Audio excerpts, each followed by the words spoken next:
동아일보 시사비평 라이브 중립기어 시작하도록 하겠습니다. 오늘도 시그널 평론가 김준일 소속 에디터님과 배종찬 소장님 나오셨습니다. 두 분 안녕하세요. 네, 안녕하세요. 안녕하십니까? 네, 오늘 날씨 추운데 저렇게 건강은 잘 챙기고 계시죠? 빨간 내복을 입어야 됩니다. 이럴 때는. 다른 색깔 안 돼. 빨간색이 돼. 빨간색. 왜 빨간색이죠? 빨간색이 뭔가 그 기운이 따뜻한 기운이 있어요. 아, 맞아요. 맞아요. 그래서 예전에 한 20년 전까지만 하더라도 첫 월급을 타면 항상 가족들한테 그 빨간 내복 사드리거든요. 그렇죠. 그래서 이제 근데 요새는 이제 오해받아. 그러면 이제 국민이 아니야 뭐 이렇게 되는 거예요. 네. 요새는 이제 회색 이 내복 사드리는데 회색지대에 있어야 되는구나. 아. 저는 빨간 내복 못 입어요. 왜죠? 빨간 내복을 입으면 제가 핑대가 돼요. 핑대. 네, 핑크돼지. 핑크돼지. 상상하기 싫다. 잠깐만. 아니, 잠깐만 2030 MZ 세대가 지금 웃었어. 다시 올 거죠? 올 거야 안 올 거야? 제가 이래서 이 두 분을 좋아합니다. 정말 춥지 않으세요? 이거 한 마디 던졌는데 두 분이서 이렇게 그냥 재밌는 얘기를 술술 해주셔서 제가 진행하기가 참 편하고 항상 진행은 건기범이죠. 진행 공기범이야. 그냥 써 있는 대로 읽을 뿐입니다. 자, 오늘도 날씨는 추운데 여의도는 아주 그냥 뜨겁습니다. 가장 뜨거운 이슈부터 하나씩 짚어가 보도록 하겠습니다. 예. 자, 국민의힘 비상대책위원장으로 거의 확실시 된다. 유력하게 거론되고 있는 분이죠. 한동훈 법무부 장관을 주제로 이야기해 보도록 하겠습니다. 먼저 영상부터 보고 오시죠.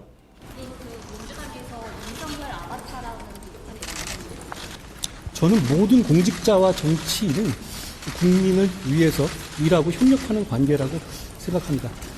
저는 지금까지 공직생활하면서 공공선을 추구한다는 한 가지 기준을 생각하면서 살아왔고요. 그 과정에서 누구를 맹종한 적 없고 앞으로도 그럴 겁니다. 주로 그런 얘기 민주당에서 많이 하시는 것 같은데요. 자기들이 이재명 대표 맹목적으로 추종하고 절대 복종하니까 남들도 다 그럴 거다라고 생각하시는 것 같습니다. 선생님 왜 우셨어요? 아니 이재명 대표 얘기를 네. 화면에서 하는 걸 보면서 네. 한동훈 장관이 지금 뭐 총선 출마한다는 이야기도 안 했고 그렇죠. 비대위원 것도 아니고. 비대위원장 수락도 안 했지만 이미 그 자리로 들어와 있구나. 예, 이미 그런 준비를 했든 어쨌든 간에 총선에 나서고 총선 간판을 맡으라고 한다면 기꺼이 맡을 용의가 있다. 이미 이렇게 해석이 되네요. 예. 이게 이제 뭐 사실은 뭐 어제 흐름을 보면 거의 뭐 그냥 사실상 확정이라고 받아들이고 있는 것 같고 발표 시기가 이제 문제인 것 같은데 언제쯤 될 거라고 두 분은 예상을 하실까요? 주초가 될 것 같아요. 다음 주? 그러니까 뭐 빠르면은 저는 일요일도 가능성이 있고. 그러니까 지난번에도 한번 뭐 최근에 일정에 대해서 좀 말씀드렸는데 그러니까 다음 주에 굉장히 많은 일들이 있어요. 지금 이준석 수요일 날 27일 날 27일. 이제 탈당 및 신당 그리고 네. 비전 네. 뭐 이런 거. 그 오늘 뭐 슬로건을 언론 인터뷰랑 얘기했는데 오늘보다 나은 내일 이거를 슬로건으로 하겠다고 이준석 대표가 뭐 이런 것도 있더라고요. 그 28일 날 쌍특검 그렇죠. 뭐 이런 것들이 있어요. 그래서 지금 상황에서 원래는 처음에 국민의힘의 플랜은 뭐였냐면은 이런 김건희 특검 같은 거 이런 것들이 조금 곤란하게 될 뭐 상황이 있잖아요. 지금 뭐 그렇게 사실 가고 있잖아요. 그렇죠. 네. 그러니까 이거를 원래는 김기현 대표가 좀 다 처리를 하고 그 이후에 한동훈 장관이 좀 깜짝 등장하는 이런 플랜을 처음에 그렸는데 이게 이제 김기현 대표가 돌발적으로 사퇴를 하게 되면서 뭐 이게 뭐 압력이 있었든 어찌 됐든 이게 다 어그러지고 일정이 약간 꼬였군요. 한동훈 장관이 이제 이거를 다 감당하게 되는 상황이에요. 그래서 쌍특검 처리 이후에 등판하는 것도 이상해져 버렸어요. 이미 본인이 이거와 관련해서 그렇죠. 얘기를 많이 해놨잖아요. 네. 지금 그러니까 이거는 저는 월요일 봅니다. 월요일. 예, 월요일쯤 아니거나 25일이라서 그러면 화요일. 뭐 25일이에요. 월요일이 크리스마스라서 그렇죠. 조금 언론 주목도가 떨어지거나 뉴스가 안 나올 수 있으니까. 근데 이제 조간 신문 생각하면은 뭐 할 수도 있고 아니면 화요일. 25일에 할 수도 있죠. 예, 할 수도 있고 그럴 것 같아요. 예. 저는 하루 차인데 일요일로 봅니다. 일요일 더 빨리. 원래는 내일이었어요. 왜죠? 이건 어디가 이제 뭐 추정이긴 하지만 왜냐하면 예산안 처리와 연결을 한다고 그랬거든요. 윤재욱 원내대표 또 대표 권한대행이 그리고 이제 원로회의에서 유흥수 전 의원 등 원로들이 모여서 어제. 뭐 이순신 이야기도 나오고 이제 뭐 한동훈밖에 없다. 한순신. 결정은 났어요. 결정은 났어요. 결정은 또 났고 또 이거는 뭐 확인해 볼 필요가 있겠지만 여의도 연구원이 여론조사도 한다 이런 얘기가 나오는데 뭐 여론조사로는 이미 발표된 여론조사에 그런 결과가 나왔어요. 왜냐하면 상당수 많은 국민의힘 지지층들은 아리까리한데 아직도 아리까리한데 그래도 뭐 대안이 없다. 네. 뭐 한동훈이다라는 것이 많은 또 조사 결과가 나와 있다고 하기 때문에 그렇죠. 한동훈으로 갈 수밖에 없는데 저는 이제 김준일 수석 에디터 말씀에 동의를 하는데 날짜에 왜냐하면 근데 성탄 오히려 전에 할 가능성이 높다. 왜 그러냐면 24일? 일요일 날 하게 되면은 아까 말씀하신 대로 조과는 나오거든요. 그러니까 크리스마스 때 이렇게 나오는 뉴스가 사실 다 도배가 될 거예요. 한동훈 뉴스로. 그렇죠. 그걸 저는 노릴 거다. 아하, 오히려 노릴 것이고 26일 경에는 오히려 이상민 의원의 국민의힘 입당이 갑자기 발표될 가능성이 높다. 오. 왜 그러냐면 이상민 의원이 그때 발표를 안 하면 약간 묻혀버려요. 그 주에 그렇죠. 약간, 네. 그렇죠. 그러면 이제 분위기 연초에 가면 여러 가지 뭐 다른 이슈들이 굉장히 많을 수밖에 없고 유동적이기 때문에 26일 날 이상민 의원의 국민의힘 입당, 27일 이준석 전 대표의 창당 선언 뭐 이런 쪽 수순이 되지 않을까. 예. 그러니까 어쨌든 약간 한동훈 비대위원장의 약간 첫 어떤 뭐랄까 액션이 이상민 의원 영입 이렇게 되면 그림이 엄청 좋을 거다 이런 말씀이시죠? 뭐 이제 그런 것까지 덧붙여지겠죠. 그러면서 이상민 의원이 입당을 하면 이걸 어디 가냐는 우리의 지금 추정 분석입니다. 그렇죠. 네. 근데 사실 추정하면서 소장님께서 옛날에 27일 요 주쯤에 한동훈 그 장관의 뭔가 역할이 있을 것이다라고 한 달 전쯤인가? 그렇죠. 했어요. 물론 이제 네. 쪽집게는 우리 김준일 수석에다가 쪽집게신데 저는 이제 약간 따라가면서 약간 이제 날짜 찍어서 이제 약간 이삭축게 더 하는 정확하죠. 거죠. 그래서 24일 한동훈, 네. 그 다음에 26일 이상민, 27일 이준석 이 순서대로 28일 본회의까지. 예. 근데 28일은 또 본회의. 아. 예. 그게 사실 뭐 이제 제가 또 이제 신문을 만들어 봤던 입장에서 꿀팁을 드리자면 24일이 약간 좋긴 합니다. 왜냐하면 이게 이제 기업들이나 이런 좀 정부 보도 그렇죠. 자료도 주말엔 잘 안 나오거든요. 안 나오죠. 그렇죠. 네. 그럼 이게 좀 곤란합니다. 이게 어쨌든 중요하고 얘기가 되는 걸 일면에 딱 실어야 되는데 그렇죠. 뭐가 없습니다. 그러면 이제 크리스마스 애매한데? 한동훈이죠. 근데 갑자기 한동훈 비대위원장 딱 하면 일면 그렇죠. 약간 이런 좀 분위기가 있지 않나. 그러니까 여담인데 안철수 의원이 그래가지고 맨날 일요일 날 기자회견하고 중요한 발표해가지고 기자들이 진짜 싫어했어요. 왜냐면은 반씩 쉬잖아 기자들도 일요일 날은 이제 다 근무하지 그렇죠. 않고 반씩 쉬는데 막 더 나와야 되는 사태도 벌어지고 뭐 바쁜 맞아요. 거야. 안에서 맞아요. 기사 처리하기도 바쁜데 현장 가야 되고 그래서 안철수 요걸 그렇게 했다. 일요일 오전에 많이 하셨던 것 같긴 지금 해요. 연락이 왔네요. 분당에서. 네. 여보세요? 김준일 실망입니다. 실망입니다. 옛날에 그랬다 그런 겁니다. 이준석 전 대표하고만 친하고 실망입니다. 안철수 의원 좋아합니다 저. 예. 알겠습니다. 근데 이제 어쨌든 사실은 한동훈 장관이 비대위원장이 되면 약간 이제 첫 번째 맞닥뜨려야 되는 어떤 뭐랄까요 이 시험 무대는 이제 28일 본회의잖아요. 이제 이 특검 어떻게 처리할까. 요거는 좀 어떻게 좀 이렇게 활약을 해야 된다. 뭐 이렇게 근데 해야 된다. 이거는 비대위원장으로서 선택할 폭이 굉장히 좁아요. 그냥 쉽게 얘기를 하면은 이거를 표결에 참여를 해가지고 막을 수 있는 게 아니잖아요. 그렇죠. 예, 예. 그러니까 의원은 기정사실이니까 아니니까. 예, 두 가지 경우의 수가 있는 거예요. 표결에 불참을 하거나 우리는 항의의 표시로 네. 이거에 표결에 불참을 하거나 아니면은 그 전에 표결에 들어가기 전에 최근에 이제 언론 보도에 나왔던 뭐 조선일보가 막 일면에 막 대대적으로 있었던 총선 후 수사하면은 받을 수 있다. 이거를 그거를. 딜을 할 수 있는 협상력이 있는지.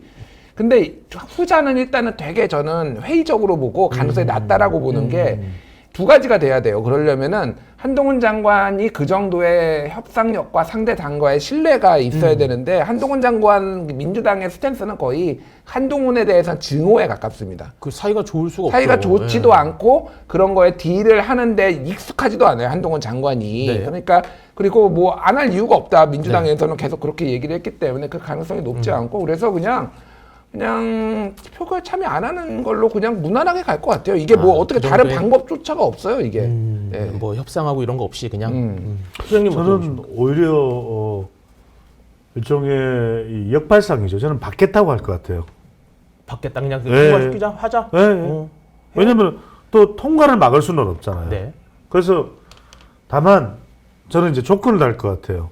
조건을 달아서 그 독소조항은 빼자. 총선이니까. 네, 총선 수사 다른 때하고 다르다. 그때 네. 박근혜 특검 때는 그때는 비상 상황이었고 김건희 여사 특검은 어디까지 지금 여야 간에 합의도 되지 않고 있지 않냐. 네. 그러면서 독소조항만 좀 빼자. 뭐 여차저차는 그 독소조항은 이미 웬만큼 알고 계실 거예요. 그러니까 방송으로 알리는 거, 브리핑하는 거, 네. 그다음에 뭐 등등이 있습니다.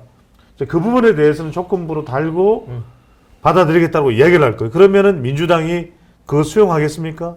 안 하겠죠. 네. 왜냐하면 이제 민주당과 정의당이 선택한 사람만 특검으로 특별검사로 이제 임명하는 거, 예. 추천하는 거 이런 등등에 대해서 특히 이제 방송하는 이 부분은 오히려 이제 민주당으로서는 총선 전략일 수가 있기 때문에 그거는 절대 우리가 양보할 수 없다 이렇게 되면 봐라 이거 받겠다는데 왜 안 받아들이냐 민주당은 이런 쪽으로 역공을 오히려 이 한동훈 비대위원장이 된다면 시도할 가능성이 상당히 있을 것으로 보여요. 약간 협치의 그렇죠. 신호를 보냈는데 이 봐라 이렇게 무시한다. 그렇죠. 근데 이 대목에서 중요한 게 그럼 중도층이나 무당층이나 2030 또 수도권은 어떻게 하냐는데 여기에 이른바 한동훈 장관의 현란한 이제 이 입이죠. 그래서 딱 차트표 들고 나와서 법으로 이렇게 보고 이게 지금 영국의 영미법 이런 걸 봐도 네. 어디 이런 게 있냐. 이걸로 맞설 가능성이 상당히 높을 것이다. 이론적인 어떤 그러니까 그런 걸로 법리적인 윤석열 대통령도 여러 가지 또 우려도 있을 거 아니에요. 한동훈 장관이 과연 잘할까. 또 하나는 한동훈 장관에게 지나치게 권력이 가는 거에 대해서도 신경 쓸 수가 있거든요. 근데 한 가지 믿는 거, 제가 설명은 참 잘해. 그건 못 당할 거야. 그래서 저는 한 장관을 지금 임명했고 또 하나 윤 대통령이 항상 한 장관 인정하는 것 중에 그거 있잖아. 술 안 마셔. 그러니까 이제 한 장관은 적어도 이게 전점해가지고 뭔가를 좀 하려고 시도를 할 것이다. 그런 거에 대한 일말의 이 윤석열 대통령의 기대감이 있을 것 같아요. 본인 나름대로 조금 이제 반박 겸 이렇게 네. 뭐 반대 의견을 좀 말씀드리면은 예전에 굉장히 유명한 말이 있었어요. 조국 전 장관과 관련해서 조적조. 조국의 적은 조국. 예, 그래서 조국이 옛날 트위터만 예, 옛날 트위터만 봐도 조국이 했던 말들에 다 반박할 수 있다라고 하는 건데 제가 보기에는 한적한입니다. 예, 무슨 얘기냐면은 자, 한적하다고요? 예, 한적하죠. 요즘 한적합니다. 무슨 얘기냐면은 자, 이게 악법이라고 얘기를 하고 있어요. 그 악법의 근거를 또 독소 조항을 얘기를 하면서 언론에 대해서 공표하는 거, 예를 들면 브리핑하는 거죠. 정확하게는 이제 수사 중간 결과에 대해서 검사 한동훈과 검사 윤석열이 참여했던 2016년 최순실 국정농단 특검에 이 언론 브리핑이 들어가 있어요. 본인이 참여해가지고 본인이 직접 브리핑은 안 하고 이제 다른 분이 했지만은 거기에 들어가 있는데 그때는 왜 얘기 안 하나요? 2018년 드루킹 특검 그때도 했었죠. 언론 브리핑 했어요. 그때는 왜 가만히 있다가 그럼 이게 왜 독소 조항이냐? 첫 번째 이게 이제 다 이제 본인이 했던 것도 배치된다라는 거고 그렇죠. 두 번째는 그런 게 있으면 그래서 민주당이 협상하자고 했잖아요. 올해 4월 달에 이게 그러니까 타임라인이 마치 굉장히 민주당에 유리하게라고 했는데 이게 예상이 안 됐나요? 이 상황이? 그러니까 법사위에 6개월, 본회의에 1개월 해가지고 12월 22일에 자동 상정되는 거 다 국민의힘도 다 알았어요. 그래서 민주당이 협상하자고 했잖아요. 근데 우리는 협상 안 한다고 니들 맘대로 하고 하니까 이게 그냥 그렇게 야삼당에 해가지고 온 거잖아요. 근데 이거를 가지고 이제 이를테면은 뭐 정략이다. 정략이 왜 없겠습니까? 정략 있겠죠. 그런데 이거를 정략까지 안 가게 그러면은 본인들이 유리하게 판을 깔 수 있었던 기회가 국민의힘에게 있었는데 이걸 안 하고 와서 지금 얘기를 한다라는 것도 말이 안 됩니다. 그러니까 이게 국민의힘 입장이나 한동훈 장관 입장에서는 뭔가 이런 게 문제다라고 얘기를 할 수는 있겠지만 국민들한테 납득이 되겠냐고요. 무엇보다도 자 김건희 특검 쉽게 이게 뭐냐면 도이치모터스 주가 조작이잖아요. 올해 2월에 권오수 도이치모터스 회장이 이걸로 유죄를 받았어요. 그때 같이 공범들 유죄 받고 전주들 돈 빌려주거나 통장 빌려주는 사람들도 유죄를 받거나 무죄를 받거나 무죄 받은 사람도 있어요. 심지어 이게 지금 그 재판 1심이 벌어진 지 11개월 지났습니다. 왜 검찰은 결론을 안 내리죠? 이게 그렇게 복잡한 건가요? 그러니까 기소를 하든지 불기소를 하든지 그러면은 이 특검을 해야 된다는 명분 자체가 사라집니다. 결론 나지 않았나요? 아닌가? 안 했어요. 김건희 여사에 대해서는 결론을 안 내렸어요, 지금. 그러니까 제가 말하는 거는 자신이 있으면 이게 혐의가 없다라고 하면은 불기소로 하면 돼요. 그냥 무혐의 처리를 하면 돼요. 내부 정보 이용은 무혐의로 뭐 여러 건이 있어요. 그게 그러니까 시기별로 조금 다른데. 아, 혐의가 하나가 아닌가요? 예, 그러니까 완전 무혐의가 된 게 아니에요. 그러니까 결론을 완벽하게 안 내린 상황입니다. 제가 말하는 건 뭐냐면은 그렇게 하면은 특검에 대해서 뭔가 결론이 나는 게 이게 왜 특검해야 된다는 여론이 있냐면은 검찰이 차일피일 미룬 거예요. 네. 검찰이 누구 어디 소관입니까? 법무부 장관 산하에 있어요. 그게 문제라면은 법무부 장관이 수사지휘권 발동해가지고 이거 빨리 처리해라. 정치 검찰인데 왜 눈치 보고 있냐. 이렇게 하면 얼마나 정의롭게 보이겠습니까? 그러니까 본인이 지금까지 해왔던 스탠스나 발언하고 다 배치되는 거예요. 그러니까 이게 설득력이 굉장히 떨어진다라는 거죠. 네, 그러니까. 네. 알겠습니다. 어쨌든 이게 경험 부족, 너무 이른 등판, 네. 뭐 이런 거에 대한 우려가 계속 있을 것 같고. 근데 이제 한동훈 장관에 대해서는 이제 비대위원장이 된다면 아직 발표 전이기 때문에 네네. 이제 된다면은 그 이후에 또 평가가 있을 거예요. 뭐 그렇습니다. 한마디 한마디가 다 정말 수많은 기자들이 우리 김준일 수석 에디터도 언론사 대표지만 그런 상황이 전개될 거예요. 누구보다도 정말 그동안엔 되고 안 되고 했는데 이제는 동훈 안 동훈 현상이 동훈, 안 벌어집니다. 동훈? 그건 그러니까 신문 기사가 한동훈 비대위원장인데 한동훈 비대위원장 관련 기사냐 아닌 기사냐 아하. 이렇게 나눌 정도가 될 거예요. 아, 그만큼 이슈가 될 것이다. 그렇죠. 왜냐하면 이재명 대표와 관련된 것보다는 왜냐하면 기존에 이 한동훈 장관이 정치인이 아니었기 때문에 정치인으로서 보여주는 그런 파격과 아니면은 또는 행보가 또 발언이 어떤 평가를 받는 거 초미의 관심사 아니겠습니까? 네, 네. 이게 총선 결과하고도 영향을 줄 거고 또 윤석열 대통령의 운명과도 연결될 텐데 제가 이 여러 가지 정황들을 좀 짧게 요약을 하면 그럼 누가 있냐? 그러니까 국민의힘으로서는 고려 그란 전쟁을 하고 있는데 이순신을 끌어올릴 수는 없잖아요. 다른 시대 사람이니까. 그러니까요. 그러니까 강남찬밖에 없는 거예요. 지금 현종에게는 논리. 강조도 죽었고 양규도 곧 좀 지금 아직까지 방영된 것은 안 죽지만 양규도 곧 죽어요. 그러면 스포 아닙니까 이거? 요새 역사의 역사적 사실 단어. 스포에도 공기범 전두환이 쿠데타 성공한다 이러면 스포를 역사책에 다 나와. 근데 그래요? 저는 강감찬을 선택할 수밖에 없다. 현종으로서는 예부시랑 강감찬이 그래서 계속 얘기하는 게 그거잖아요. 전하 목숨을 부지하셔야 됩니다. 그 이야기가 결국 현종의 아바타가 강감찬일지는 몰라도 강감찬을 선택할 수밖에 없는 네. 그 시대 상황이 있잖아요. 그러니까 온갖 비판이 뒤따를 겁니다. 온갖 또 이른바 더불어민주당에서는 한나땡 한동훈 나오면 땡큐 땡큐. 이야기가 나오지만 저는 한동훈 말고는 제가 이렇게 데이터를 보고 이리저리 봐도 대안이 없어요. 그러니까 없다. 좋든 싫든 죽이 되든 밥이 되든 성공하든 실패하든 한동훈으로 갈 수밖에 없는 상황이 되어버렸어요. 네. 이게 윤석열 대통령의 아바타라고 이제 민주당 아까 말씀하신 네. 것처럼 민주당에서 그렇게 계속 비판을 하고 있잖아요. 그러면 어쨌든 그런 비판을 좀 불식시킬 수 있는 모습을 보여줘야 약간 옛날에 그 박근혜 그때 당시 비대위원장 약간 좀 이렇게 오버랩도 되면서 약간 성공 가능성이 좀 높아질 것 같긴 한데 그럴 거면은 뭐 좀 어떻게 해야 될까요? 이게 좀 그러니까 제가 지난번에 여기서 말했는지 모르겠는데 사실은 가장 최악의 상황에서 안 좋은 전장에서 지금 한동훈 장관이 뛰어들었다. 제가 얘기했지만은 대선이면은 훨씬 좋아요. 한동훈이 지금 대선이면은 여러모로 윤석열 정부하고 이렇게 윤석열 정부에서 중용됐던 사람이더라도 이거를 선을 긋고 각을 세우는데 훨씬 더 좋은 환경일 거예요. 네. 자, 쉽게 생각해 봅시다. 네. 이명박 대통령이 박근혜 비대위가 들었었을 때가 이명박 몇 년 차죠?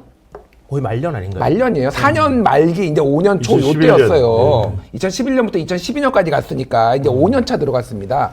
자, 대통령하고 각을 세워도 다른 사람들도 부담이 없고요. 대통령도 이제 여기에서 민주당 쪽에 정권을 내주고 다수당을 내주느니 내가 조금 힘이 빠지더라도 어차피 지금 레임덕은 오고 있고 이거를 용인할 수가 있어요. 네. 윤석열 대통령은 지금 2년도 안 됐습니다. 용인할 수 없어. 아니 3년 반 남았어요 지금 임기가. 그렇죠. 이때 벌써 이게 뭐냐면은 밑에서 들이받으면 이게 레임덕의 시작입니다. 레임덕이라는 게 다른 게 아니라 차기 권력에 줄을 서기 시작하는 거예요. 그거를 얼마나 이제 다 잡고 갈 수가 있는데 윤석열 대통령이 그러면 3년 반 동안 식물 대통령으로 있으라고요? 여기서 들이받았을 때? 네. 그게 불가능하다라는 거예요. 그러니까 이게 굉장히 어려운 난이에요. 시기가 일단 안 맞다. 시기도 안 맞고. 두 번째는 서사가 안 맞아요. 자, 박근혜 비대위가 쓴 거는 이명박하고 박근혜가 5년 동안 목숨 걸고 주구장창 싸워왔던 거를 국민이 다 지켜봤잖아요. 그러니까 여기에서 각을 세우고 그리고 반성하는 모습, 보수가 잘못한 거 이런 것도 하고 새로운 대안도 내고 이게 굉장히 자연스럽고 그러면 다른 정권이 들어서는구나. 아하. 다른 리더십이 들어서는 거가 네. 사람들한테 굳이 설명을 하지 않아도 되게 자연스러워요. 근데 한동훈은 이 방금까지 법무부 장관을 하고 사사건건 민주당하고 부딪히고 네. 그리고 여기서 오른팔을 이제 핵심처럼 하다가 갑자기 지금 사실상 내려 꽂는 것처럼 지금 비춰지면서 이렇게 왔는데 이런 서사가 만들어지겠냐고요. 네. 서사 자체가 만들기가 너무 힘들다라는 거예요. 거기에다가 이제 한 가지 더해서 김건희 특검까지 지금 이게 이제 리스크야. 악법이다 이런 식으로 프레임을 본인이 딱 하면은 이제 호위무사라는 표현이 요즘 굉장히 많이 나와요. 네. 그러니까 뭐 이렇게 되면은 이게 무슨 6.29 선언 이런 거 하는 거 6.29 선언을 쉽게 얘기를 하면은 전두환 너 끝났어 노태우 내 시대야를 선언한 게 6.29 선언이에요. 그렇죠. 그러면 한동훈이 6.29 선언을 할 수 있겠냐고요. 야 윤석열 너 끝났어 이제 한동훈의 시대야. 시기상 안 돼요 그게. 그러니까 서사도 이게 안 되고. 서사도 안 되고 환경도 안 좋고 그래서 저는 지난번에 진짜로 그냥 중립적으로 말씀드렸지만은 한동훈은 이번 총선에 빠져야 된다. 본인의 정치적 미래를 위해서는 오히려 그렇게 얘기를 했는데 뭐 본인이 판단을 했으니까 뭐 결과의 책임을 져야죠. 네. 전투를 하러 오시는 거죠, 뭐. 그 어쨌든 이게 이제 총선에도 중요한 건 어떻게 보면 이제 외연 확장하고 그렇죠. 그다음에 이제 네. 중도층 좀 더 이렇게 하고 그런 게 필요할 텐데 한동훈 장관이 그런 역할을 좀 잘 할 수 있을까요? 저는 두 가지는 말씀을 드려야 될 것 같아요. 왜냐하면 하나는 당위적인 측면. 네. 그러면 한동훈 장관이 중도층이나 무당층을 효과적으로 유입하지 못하고 그저 법무부 장관 때처럼 아주 제한적인 정도 역할만 한다. 네. 법무부 장관이라는 것은 제한적이라는 것은 부처의 특성에 맞는 역할을 하기 할수 때문에 있으니까. 네. 정치인은 아니니까요. 네, 네. 그러면은 법무부 장관을 하는 한동훈이나 비대위원장을 맡는 한동훈이나 총선 출마하는 한동훈이 다를 게 없겠죠. 그렇죠. 저는 이 어떤 변화의 이 절실함 이 부분 자체를 한동훈이 모를까? 그럼 모르면 저는 그냥 이거는 아무런 효과가 없는 거죠. 그냥 방금 전에 김준일 대표가 이야기하셨듯이 그냥 공도 동망하는 거예요. 그런데 저는 이제 한동훈 장관이 아직 등판하기도 전인데도 분석을 하면서 막 대부분은 우려와 걱정과 이 사람은 잘 못할 것이다. 대부분 이런 이야기예요. 제가 이 하는 사례를 한번 들어볼게요. 네. 부시 대통령이 아버지 부시 대통령의 아들이 조지 부시예요. 이게 정말 속된 말로 아들이 개망나니였어. 뭐 어릴 때 젊을 때 마약하고 그러니까 뭐 이게 뭐 기대할 수가 없는 거예요. 오히려 이 조지 아들 부시의 동생인 제 부시는 네. 제 부시는 제퍼슨 부시겠죠. 얘는 잘 나가. 애가 똑똑해. 그러니까 내 아들은 얘가 잘 나가요. 네. 했는데 나중에 둘째 아들은 플로리다 주지사를 냈어요. 그런데 망나니밖에 안 될 거라고 하는 아들은 텍사스 레인저스, 박찬호가 있었던 텍사스 레인저스, 물론 박찬호가 하기 전에 구단주를 합니다. 그래 너는 그거나 해라. 학교도 겨우겨우 해서 이 기부 입학을 해가지고 예일대를 들어가요. 그렇죠. 하버드 MBA를 하고. 그런데 어느 순간 미국 사람들이 2000년 대선에서 그 똑똑한 엘고를 제치고 대통령이 되네. 그랬죠. 얘가 변할까? 칼로브가 변화시켜요. 누구요? 칼로브. 그게 누구예요? 책사인 칼로브가 유명한 스핀 닥터. 예, 스핀 닥터인데 이 칼로브가 워싱턴의 K 스트리트에서 K 스트리트 이제 이 거의 뭐 스핀 닥터가 많은 동네입니다. 유식한 여기에 폭발하네. 있는 거 다 짜고 있어요. 중간에 말 걸지 마 잊어버려. 그랬는데 그 멍청함이 스튜피디티가 소탈함인 거예요. 사람들이 사람들이 받아들이기엔 허점을 보이니까 네. 배종찬 소장이 오타 안 날 것 같은데 오타 치는 거야. 아하. 인간적인데 네. 매력적인데 김준희는 너무 빈터먹고 장동건 같아. 근데 배 소장은 홍금보야. 뭐 이런 식의 판단이 이루어지는데 네. 여기서 한동훈 장관도 그래서 저는 요약해서 말씀드리면 뭐냐면 전략적으로 변할 거다. 아, 좀 더 그리고 자신의 그 모습을 전략적으로 변할 걸 다른 사람들이 이야기하면 뭐? 왜 이딴 거 가져와? 하지만 우리 동훈이잖아요. 윤석열 대통령 그래 동훈아 뭐야? 이렇게 해서 저렇게 해서 가야 될 것 같습니다. 그러면 그래 맞아? 그래 가. 뭐 이렇게 되지 않을까. 왜냐면 사실, 예. 대통령도 살아야 되니까 그렇죠. 예. 총선 지면 끝나는 거예요. 그런 점에서 저는 한동훈이 뭐 만날 뭐 영어책 들고 이런 거에 대해서 비판도 하지만 그만큼 전략적 사고로 움직이지 않겠냐. 그러니까 이건 어디까지나 저도 추정입니다. 전망인데 그거 안 하면은 뭐 별 볼 일 없는 상황이 되는 것이고 그것에 대한 기대가 있는 거죠. 적어도 한동훈 정도 되면 그렇게 변화된 모습을 보이지 않을까 네. 하는 생각이 듭니다. 정치인으로서의 한동훈은 다룰 수 있다. 일단 잠깐만 짧게 말할게요. 네. 예. 일단 장동건 씨한테 심심한 사과의 말씀. 일부러 약간 이렇게 묶으시는 것 같은데 한 번 더 언급하셔서 욕 먹게 하려고 네. 장동건하고 이거 아니, 근데 짧게. 진심으로 사죄. 장동건처럼 너무 깎은 서방처럼 생기면 오히려 인기가 없는데 깎은 소방. 우리 깎은 완전 조광미남. 조광미남. 근데 아. 예전에 한진희 씨를 그렇게 이야기를 했어요. 근데 이제 우리 김준일 대표처럼 약간 스마트하면서도 좀 빈틈도 있는데 잘생겼어요. 이러면은 인기가 많아요. 아. 일단 죄송하다는 말씀. 그 이미지 변신 얘기하면 사실 윤석열 대통령도 처음에는 소탈한 이미지로 이제 이제 대중들한테 어필을 많이 했잖아요. 뭐 이렇게 식사하는 태도나 약간 이런 것도. 맞아요. 그래서 사실 그래도 재벌 총수들하고 이번에 뭐 이렇게 저녁 식사할 때 뭐 뭘 마셨네 이런 논란도 저는 보면서 소맥을 먹었다는 뭐 이런 부도로 보고 옛날 같았으면 아 재벌 총수들이랑 소맥을 그러니까 이런 소탈한 약간 이렇게 해석될 여지가 저는 조금이라도 있지 않았나 이렇게 생각했는데 우리나라에 굉장히 유명한 속담이 있습니다. 며느리가 미우면은 발 뒤축이 둥글 달걀 같다고 나무란다. 라는 거예요. 사사건건 뭐 하나하나도 다 밉게 보이는 거예요. 사실 말씀하신 대로 윤석열 대통령의 강점이 있어요. 어떻게 보면은 단점이 강점이고 강점이 단점인 거예요. 그러니까 굉장히 솔직하고 직설적이고 어떻게 보면 소탈하거나 이렇게 인간적인 모습도 좀 있거든요. 그러니까 재벌 총수들하고 뭐 술 먹을 수도 저는 있다고 봅니다. 네. 뭐 있어요. 근데 지금 상황이 이러니까 그럼 뭐 안 좋게 지금 보이는 엑스포가 이런 상황인데 그러니까 뭐 자기 지금 선거전 하려고 지금 뭐 떡볶이 부르고 뭐 지금 뭐 이런 것들 하나하나가 다 밉게 보이는 거예요 지금. 그러니까 사실은 저는 이번 선거의 가장 핵심은 윤석열 대통령과 윤석열 정부에 대한 비호감도를 낮추는 거예요. 뭐 하나만 하더라도 안 먹혀요. 그러니까 네. 이게. 그러니까 다 싫어하는 거야. 미운 거예요. 그거를 근데 한동훈 장관이 비대위원장으로 낮출 수가 있느냐. 거기에 저는 조금 회의적이라는 거예요. 이게 그렇게 이게 그러니까 한동훈 장관의 이미지가 중요한 게 아니라 한동훈 장관의 이미지도 중요하지만은 네. 윤석열 대통령이 중요해요. 지금은 정권 심판론이라는 게 너무 각이 잘 서 있어요. 네. 이재명하고 민주당도 꼴 보기 싫은데 윤석열 더 싫은 거야. 이거를 넘지 여론이 못하면은, 있다. 네. 예, 넘지 못하면은 백약이 무효다. 아하. 예. 알겠습니다. 저희 하바로님 권기범 김준일 닮았다. 약간 이게 하관이 발달한 사람들이 조금 비슷하게 보이는 경향이 있습니다. 그럴 수도 있어요. 아니 건기범하고 저하고 닮았어요. 등치로? 아니. 인류는 원래 다 닮았어요. 눈, 코, 입이 눈 있습니다. 두 개, 코 하나, 입 하나, 다 닮았다. 이빨 있고. 건기범하고 나하고 내생남.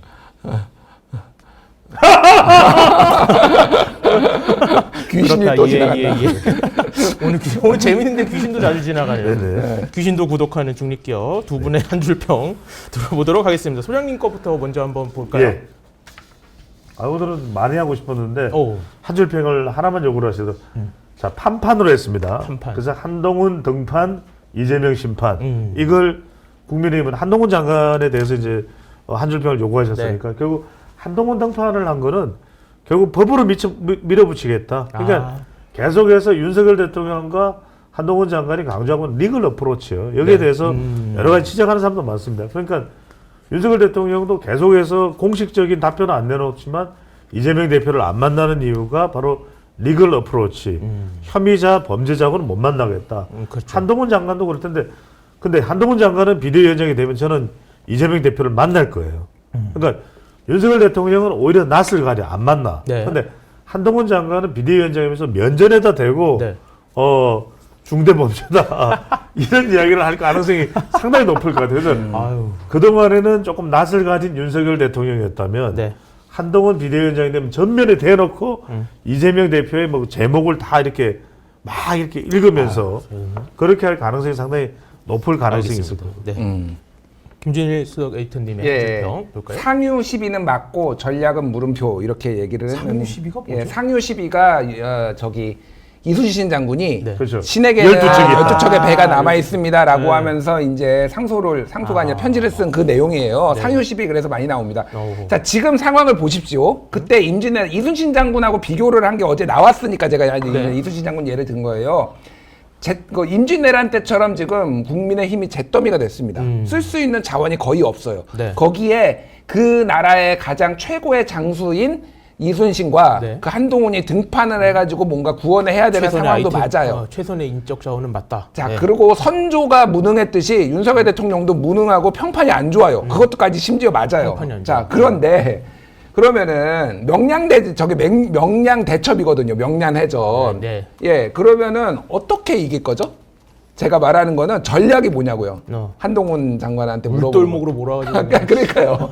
그러니까 이제 그러면 이제 민주당이 일본군이라고 치고 그러면은 네네. 민주당을 끌어내 가지고 굉장히 불리한데 그런 전략을 쌀 수 있느냐. 근데 주변을 둘러싼 환경은 네. 훨씬 안 좋고 본인한테 오히려 불리하게 작용을 한다. 그래서 무슨 전략을 쓸 것인지 이순신처럼 상황은 맞는데 무슨 전략을 쓸 것인지가 지금 모르겠다. 아하. 그렇습니다. 예. 알겠습니다. 어떻게 되는지 다음 주가 아마 포인트가 될 것 같네요. 한번 좀 지켜보도록 하고요.